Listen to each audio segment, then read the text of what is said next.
दोस्तों नमस्कार, राम राम। मैं जगदीश शर्मा, राहुल प्रियंका गांधी सेना से। दोस्तों, बिहार में चुनाव हो गए हैं और चुनाव के आंकड़े जो हैं, एग्जिट पोल हैं, हर आदमी गोदी मीडिया अपना दे रही है, सोशल मीडिया अपना दे रही है। मैं राहुल प्रियंका गांधी सेना का राष्ट्रीय अध्यक्ष हूँ। मैं भी कुछ बात करना चाहता हूँ आप लोगों से। देखिए, मोदी जी, अमित शाह जी और चुनाव आयुक्त ये तय करते हैं कि किसको जिताना है, किसको हराना है। सिस्टम सेट है।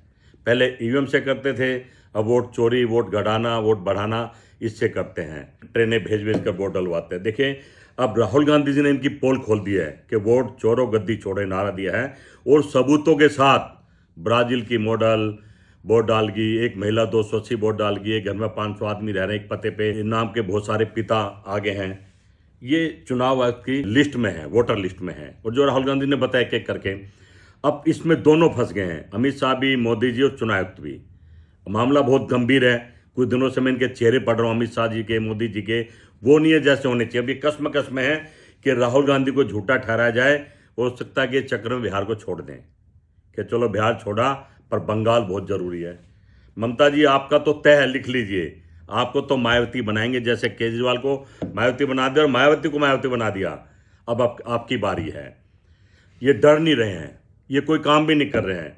नहीं तो पहले सोनिया गांधी जी की जब सरकार होती थी कांग्रेस की, 5 रुपये डीजल पेट्रोल में महंगाई में हम थर थर कांपते थे कि जनता नाराज हो जाएगी, वोट नहीं देगी। इनको फर्क नहीं पड़ता, जनता वोट दे ना दे, इनको तो वोट लेनी आ गई हैं और चुनाव जीतना आ गए हैं। जबकि पूरे देश को पता है कि हरियाणा पूरी तरह से कांग्रेस जीत रही थी, बीजेपी भी कह रही थी। वहाँ परिणाम पहले चुनाव से भी ज़्यादा बम्पर वोटों से जीत गए हैं। ये सब सिस्टम की जीत है। अब राहुल गांधी जी बेचारे संविधान को और लोकतंत्र की दुहाई दे रहे हैं सबके बीच में, जनता के बीच में। और देश भी समझ रहा है, देश भी समझ रहा है कि जो मोदी से पंगा लेगा वो सीबीआई, ईडी, पता नहीं कितने कितने केसों में फंसा दिया जाएगा। कितने नेता इन्होंने हमारे ले लिए हैं, फाइल दिखा दिखा के। सुप्रीम कोर्ट के जज डरे हुए हैं, हाई कोर्ट के जज डरे हुए हैं। कांग्रेस के समय में सुप्रीम कोर्ट के जज किसी भी खबर को देखते कुर्सी बिछाकर रोड पर बैठ जाते थे और संज्ञान ले लेते थे, एक्शन लेते थे। पर यहाँ सब चुप है, किसी को लेना ही देना ही नहीं है। मैं समझता हूँ, उनको लगता भी नहीं हम भारत में रह रहे हैं या भारत के संविधान और लोकतंत्र को मान रहे, समझ रहे हैं। एक डर का माहौल है। तो आंकड़े जो एग्जिट पोल आ रहे हैं मैं सबको बता दूं, अमित शाह जी को, मोदी जी को, चुनाव आयुक्त को पता है कि बिहार में क्या होने वाला है। किसी को नहीं पता। जैसे हरियाणा में मुख्यमंत्री ने कह दिया, आप चिंता मत करो, सब सेट कर लिया है।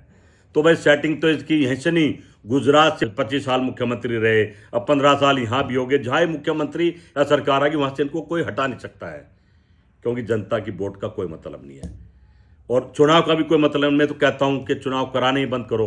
क्यों भारत का पैसा खराब कर रहे हो हैं? जब तक मोदी जी जिंदा, उन्हीं को प्रधानमंत्री नियुक्त कर दो।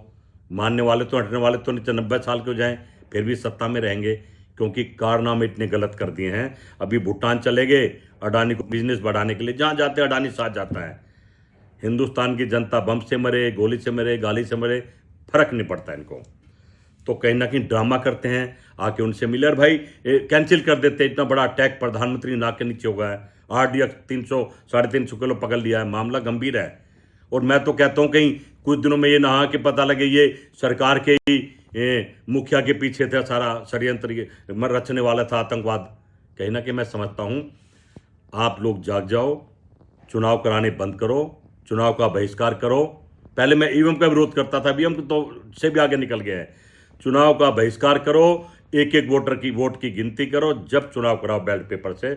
अन्यथा हाथ जोड़ के प्रार्थना है, ये झगड़े बंद करो और जब तक मोदी जी जिंदा है उन्हीं को प्रधानमंत्री बने रहने दो। बहुत लोग बच जाएंगे जेल जाने से। जय हिंद, जय भारत, जय राहुल प्रियंका गांधी सेना, जय कांग्रेस।